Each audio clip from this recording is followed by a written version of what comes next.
read the chapter matrices. Now we are going to start the chapter determinants. Determinants are nothing but the real value or a number associated with the square matrices. This is very important.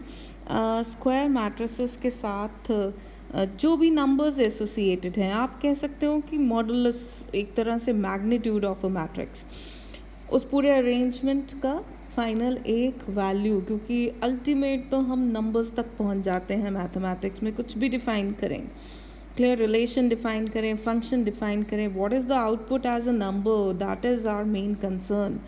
So determinants are nothing. We will discuss the definition here, value, how to find the value of the determinant, minors and cofactors, because it is a part of finding the value of the determinant. That is why I have taken along with. Next is the exercise 4.1, which is related to the value of the determinant, definitely of NCERT. Let's start with the determinants, its definition. I have written a definition of matrix here. What is matrix? A rectangular arrangement of elements or functions or numbers in rows or columns. Clear? रोज़ और columns में अगर आप किसी भी matrix को arrangement किन्हीं भी elements को लिख देते हो, that is the a matrix. यहाँ पे चेक करो, it is a format of matrix.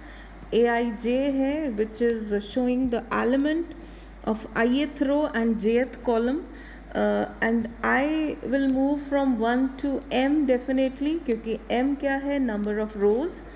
n J जो है, that will move from 1 to n, as n is the number of columns here. Clear? We have read also about the square matrix. Square matrix क्या है? अब rectangle square बना है तो definitely sides equal हो जाएंगी जब number of rows और number of columns equal हो जाएंगे. Clear? Where m is equal to n, then it become a square matrix. Clear? Now what is determinant? Determinant is nothing but a unique number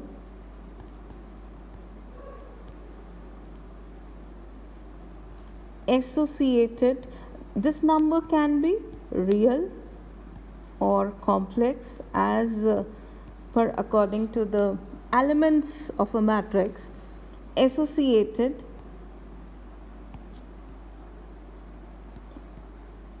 with each of the square matrix. Her square matrix के साथ एक कहीं ना कहीं number जुड़ा हुआ है, उस नंबर का ही नाम डिटर्मिनेंट है. क्लियर? अब मान लेते हैं कि we have taken a matrix ABCD, that is 2 cross 2 matrix. तो what is determinant of A? इसे आप डिटर्मिनेंट A भी लिखते हैं. This is not mod A, this is determinant A, और आप कहीं पे इसे डेल्टा से भी डिनोट करते हैं. क्लियर? This is ABCD. अब इसे कैसे निकालते हैं ये हम आगे सीखेंगे. ये एक रियल और कॉम्प्लेक्स नंबर में बदल जाता है, and this is called the value of the determinant और the determinant of A. Clear? अब इसको डिफरेंट वे से एज अ फंक्शन हम कोशिश करते हैं डिफाइन करने की, कि मान लेते हैं let m be the set of all square matrices. Clear? और k जो है ये सेट है सारे नंबर्स का. It can be real or complex as we have stated earlier. कोई भी नंबर हो सकता है. Then determinant of A is a function defined as f from m to k by the relation that f of A is some k, where A क्या है? Input is the square matrices. A belongs to capital M, and output is a real or complex number. It is not equal, this belongs to. Clear? तो क्या हो जाएगा determinant A? It is nothing but f of A. Clear? Which is equal to k. This we can define the determinant A as. Clear? So how to find the determinant? Let us check the value of determinant. How to find it? We will see. It's not very difficult. It's very easy chapter, and for order 1, let us say कि A क्या है, 1 cross 1 matrix है. Clear? तो determinant A क्या होगा? It is just the single element present in the matrix. Clear? For order 2, पीछे हमने लिया था A B C D और डिटर्मिनेंट A को मैंने वैसे ही छोड़ दिया था. वैसे ही मतलब ये ब्रैकेट, ये क्या है? This is the indication of the determinant. Clear? तो इसमें कैसे निकालेंगे? अंदर के एलिमेंट्स को क्रॉस मल्टीप्लाई करके. This will be AD minus BC, and definitely it will give you another real or complex number. Clear? For example, I am taking some example. I have a matrix 2 6 minus 3 4. Clear? So what will be the determinant? Now I hadn't put the sign of matrix, I had put the sign of determinant only. तो ये क्या बनेगा? 2 into 4 minus this into 6 minus 3 into 6, ये बन गया 8 plus 18, which is 26. Or I am taking another mod, not mod, again so I have this determinant. तो इसे आप क्या करोगे? Again the cross multiplication. तो it is x square minus क्या बनेगा? AD minus BC था ना, तो ये है x minus 1 into x plus 1, which is x square minus 1. और इसे आप सिंप्लीफाई करोगे तो it will have the answer +1. Clear? Now proceeding towards the main thing, which is the value of determinant of order 3. For order 3, how to find the value of determinant? Let's say we have A as A11, A12, A13. This is first row, all the 3 elements. Second row, third row. Clear? This is 3 cross 3 matrix. Now to find the determinant A, we have 6 ways of finding it. Clear? वो 6 ways कैसे हैं? इनको क्या कहा जाता है? It is also known as expansion of a determinant along a row or column. Clear? Now how to find? Let's have this again. A11, A12, A13, A21, A22, A23, A31, A32, A33. I have this determinant. Clear? I am changing the color of my pen just to have कि अब मुझे expansion लेनी है determinant की along a row or a column. Clear? तो मेरे पास 3 रोज हैं, R1, R2, R3 and C1, C2 and C3. तो मैं अगर R1 के थ्रू खोलूँगी एक रास्ता, R2, R3, There are three ways of expanding a determinant of finding its value, and with the three columns I have three another ways of finding the value of determinant when expanding through all the columns. Now how to expand, let us discuss now. I am saying expansion of a determinant along a row. I am taking by row 1, ठीक। तो मेरे रो में 3 elements हैं, A11, 12, 13। इनके coefficients A11,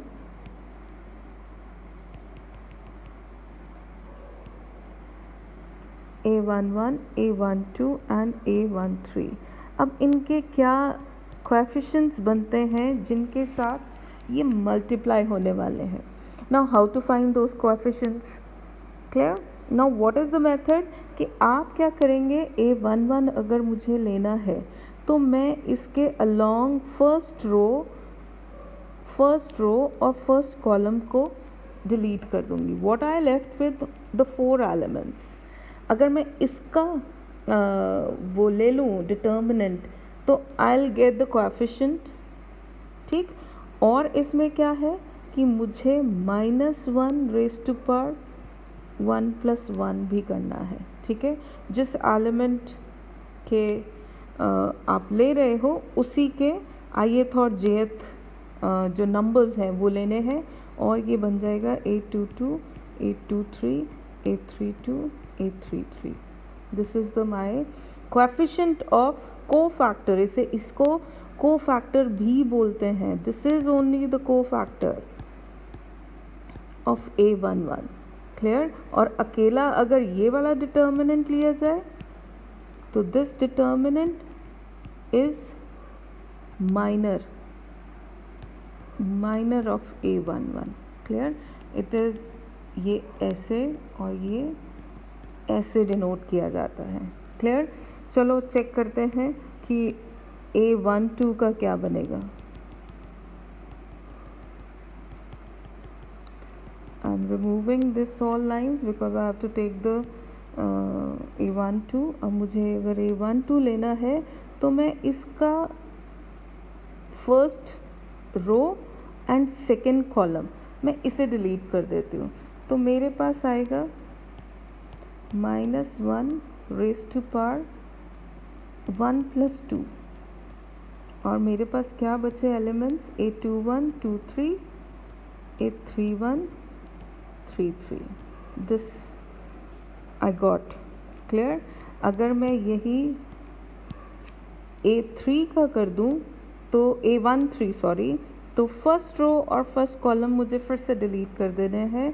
तो I will get -1 raise to power 1 + 3 and the elements I have left with this and this, A21, A22, A31, A32, clear.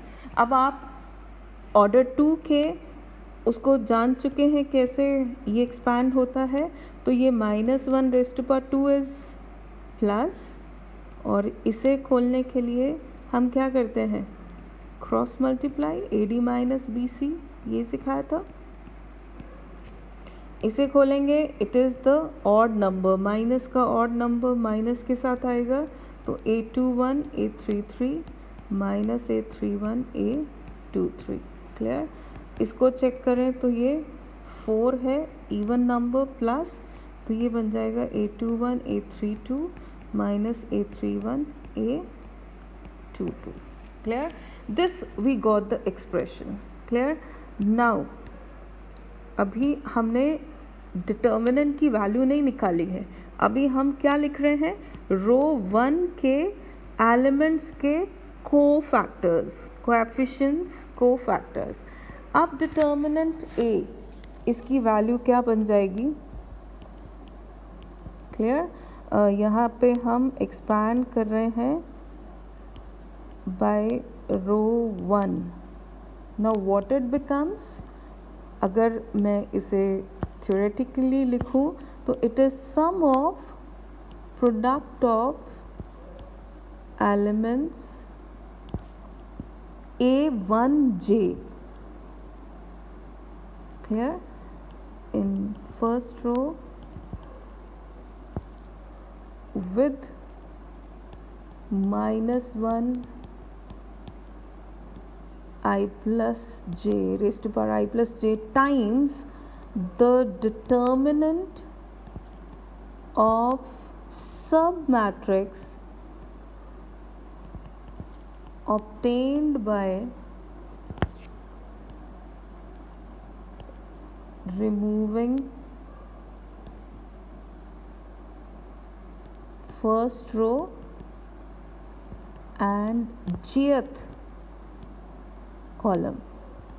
This is A1j, क्योंकि यहाँ expanding bye R1 है. Clear? यहाँ पे भी 1 है, 1 plus j, तो ये बन जाएगा. और इसे आप नॉर्मली एक्सप्रेशन में लिखते हैं तो आपके पास बनेगा A11 इंटू जो हमने लिखा था वहाँ पे 1 प्लस 1, और क्या बन गया था तुम्हारा ये मॉड, चेक करते हैं, 82223. आई am taking this expression. Clear? Directly I am taking this expression. तो ये आपके पास ये अगर लिखें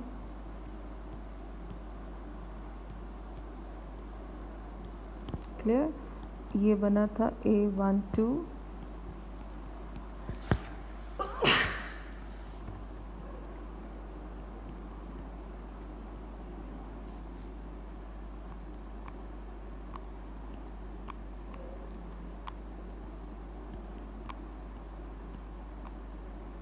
clear,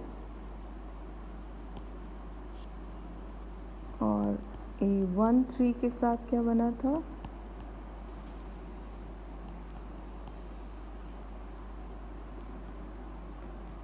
A21 A22 A31 A32, ये बचा था.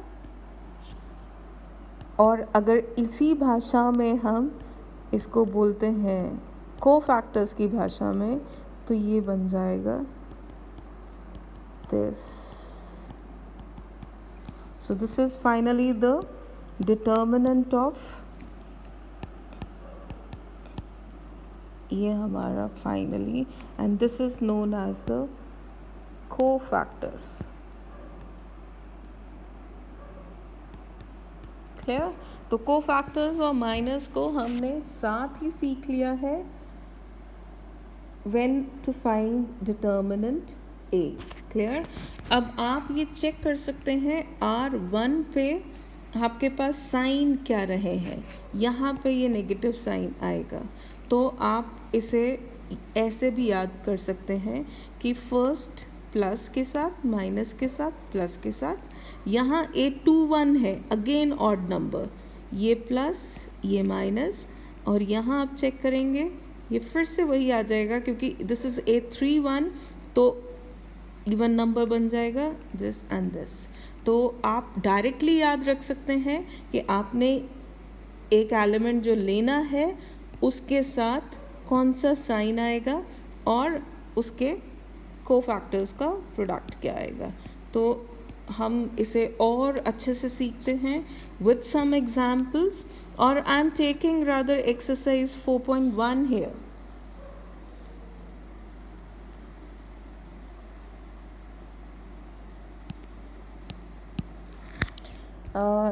You can check exercise 4.1. I am taking question number 1.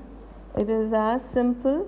आपके पास है find the value of 2, 4, -5, -1. तो डायरेक्टली आप क्या लिखेंगे, 2 into -1 minus -5 into 4 which is -2 plus 20 which is plus 18. Clear? Second question में, सेकेंड क्वेश्चन का first part I am taking, लिखा है cos theta minus sine theta, sine theta cos theta. तो ये क्या बन जाएगा, again cos theta into cos theta cross multiplying minus of sine theta into minus sine theta. Clear? इसे आप remove कर सकते हैं, तो ये बन जाएगा cos square theta plus sine square theta which is 1। Clear? Second part check करते हैं। I am taking small questions, x square minus x plus 1, x plus 1, x minus 1 और x plus 1। I have these kind of expression. अब इसे सीधा करें तो ये पहले जाएगा, ठीक। तो x plus 1 into x square minus x plus 1 minus x minus 1 into x plus 1, ये जाएगा। Clear? Now you can check it कि this is what, x cube plus 1 if you remember the formula, and what is this? This is x square minus 1, and what we are left with, ये 1 और ये 1 plus हो जाएंगे, तो x cube minus x square plus 2. You can check the answer. Clear? Next question कहा है कि if third, it is third, if a is 1 2 4 2, then show that mod of 2a is 4 times a। तो बेटा जी ये बहुत ही important property भी आगे मिलेगी आपको। तो what is this saying? This is very important question regarding 1 marker also. अब a आपको दिया है तो मॉड a क्या निकल आएगा? It is 1 into 2 minus 4 into 2 which is 2 minus 8 minus 6। Clear? अब उसने कहा है मॉड ऑफ 2a। आपको पता है कि स्केलर मैट्रिक्स को 2 से अगर मल्टीप्लाई करना है तो ये बन जाएगा 2 4 8 4, ठीक। और ये बन जाएगा 2 into 4 minus 8 into 4 which is 8 minus 32 which is what, कितना आ जाएगा? इट इज़ 24, ठीक। अब आप चेक कर सकते हैं कि what is this? This is 4 times minus 6 और this is 4 times mod of a। तो यहाँ पे, और फोर्थ क्वेश्चन भी कुछ ऐसा ही है कि वहाँ आपको गिवन a के लिए आपको प्रूफ करना है कि mod of 3a is equal to 27 times a। तो यहाँ थोड़ी सी एक रिज़ल्ट हम क्रिएट करने की कोशिश करते हैं कि अगर आपके पास 2 टाइम्स a था और a के कौन सा था, ऑफ ऑर्डर 2, तो ये बना 4 इंटू a, ठीक है। यहाँ जो a दिया है वो आपको दिया है 1 0 1 0 1 2 एंड 0 0 4। तो कहीं ना कहीं हमारा यहाँ क्या दिखाई दे रहा है आपको कि k जो है वो मल्टीप्लाई हो जाएगा, ठीक है। k ये आपका जो एक, this is taken as k and if it is order of n order, तो यहाँ पे ये ऑर्डर 2 था तो इसका स्क्वायर हो गया, इस k का स्क्वायर हो गया। ये ऑर्डर अब 3 है और इस 3 का यहाँ क्या हो रहा है, क्यूब हो रहा है। ये अगर k था तो यहाँ पे ये k स्क्वायर है। तो कहीं ना कहीं we have a result, important result है यहाँ पे आपके पास। What is the result? कि if a is equal to k times b, clear, और एंड a और b जो हैं are of order n, then what will be mod a? It will be k times mod b। यहाँ पे a और b different matrices होंगे तब भी ये चलेगा, और सेम मैट्रिसेस हैं तब भी ये चलेगा. तो please understand these things. This is an important result. और आपने n इज़ व्हाट?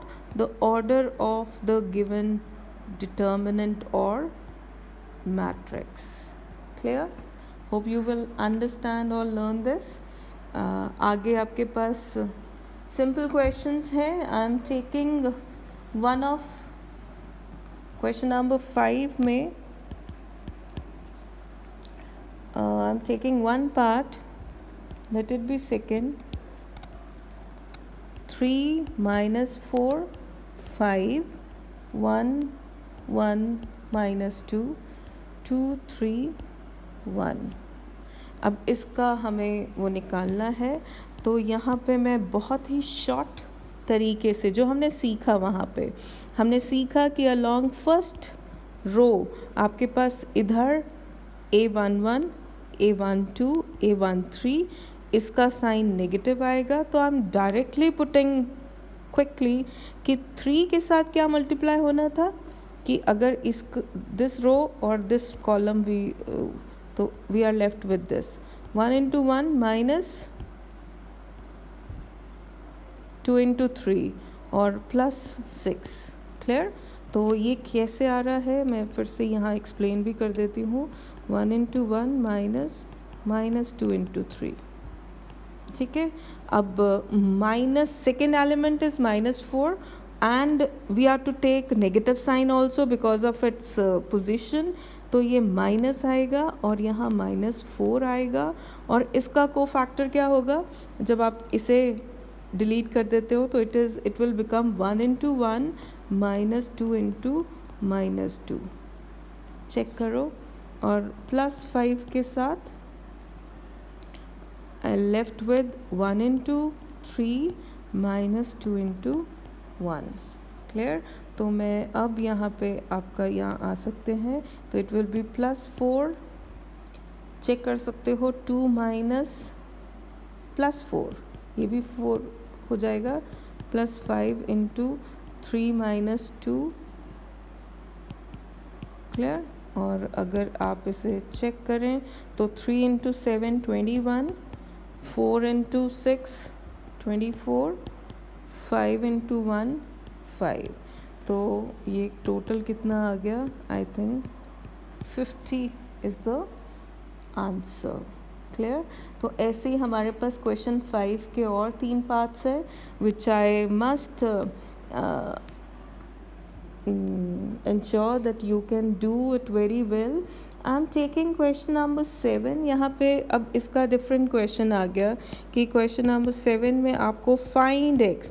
तो the whole exercise tells you कि वैल्यू ऑफ डिटर्मिनेंट पे मैक्सिमम क्वेश्चन क्या हो सकते हैं.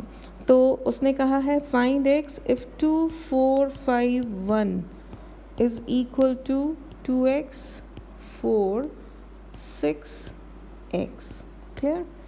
तो अब हम जानते हैं कि दोनों का डिटर्मिनेंट इक्वल है. तो दोनों का जो एक यूनिक नंबर है वो भी इक्वल होगा. और वो कैसे निकालते हैं? 2 क्रॉस 2 मैट्रिक्स में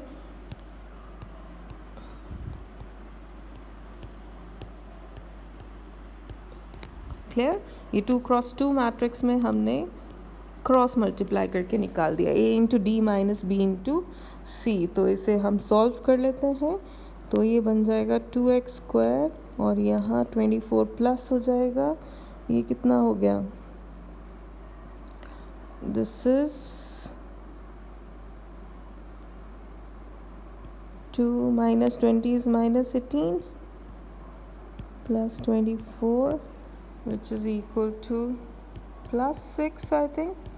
तो x² आपके पास +3 है. तो x क्या आएगा?